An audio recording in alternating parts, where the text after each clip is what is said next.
દમણમાં ડીએમસીની કડક કાર્યવાહીથી ટ્રાફિક સમસ્યા હળવી બની અને સિટી સેન્ટરની 35 દુકાનોને તાળા લાગ્યા હતા. ડીએમસીએ કડક હાથે કામ લઈને સિટી સેન્ટર બિલ્ડિંગની 35 જેટલી દુકાનોને સીલ મારી દીધા હતા.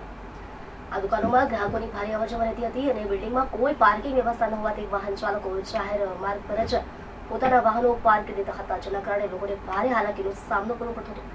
દમણનું મુખ્ય કેન્દ્ર ગણાતો આ રોડ દમણ ટાઉન અને રાજીવ ગાંધી સેતુ સહિત નાની અને મોટી દમણ તરફ જતા ચારે દિશાના માર્ગોને જોડે છે. અગાઉ આ જાહેર માર્ગ પર આડેધડ પાર્કિંગને કારણે વાહનોની લાંબી કતારો લાગતી હતી, પરંતુ હવે આ માર્ગ એકદમ શાંત છે. છેલ્લા 2 દિવસથી અહીં કોઈ ટ્રાફિક સમસ્યા જોવા મળી રહી નથી.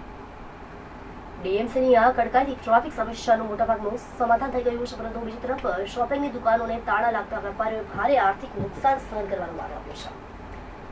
બિલ્ડર દ્વારા નિર્માણ સમયે પાર્કિંગની પૂરતી સુવિધા ઊભી ન કરવાના કારણે આજે દુકાનદારો મુશ્કેલીમાં મુકાયા છે.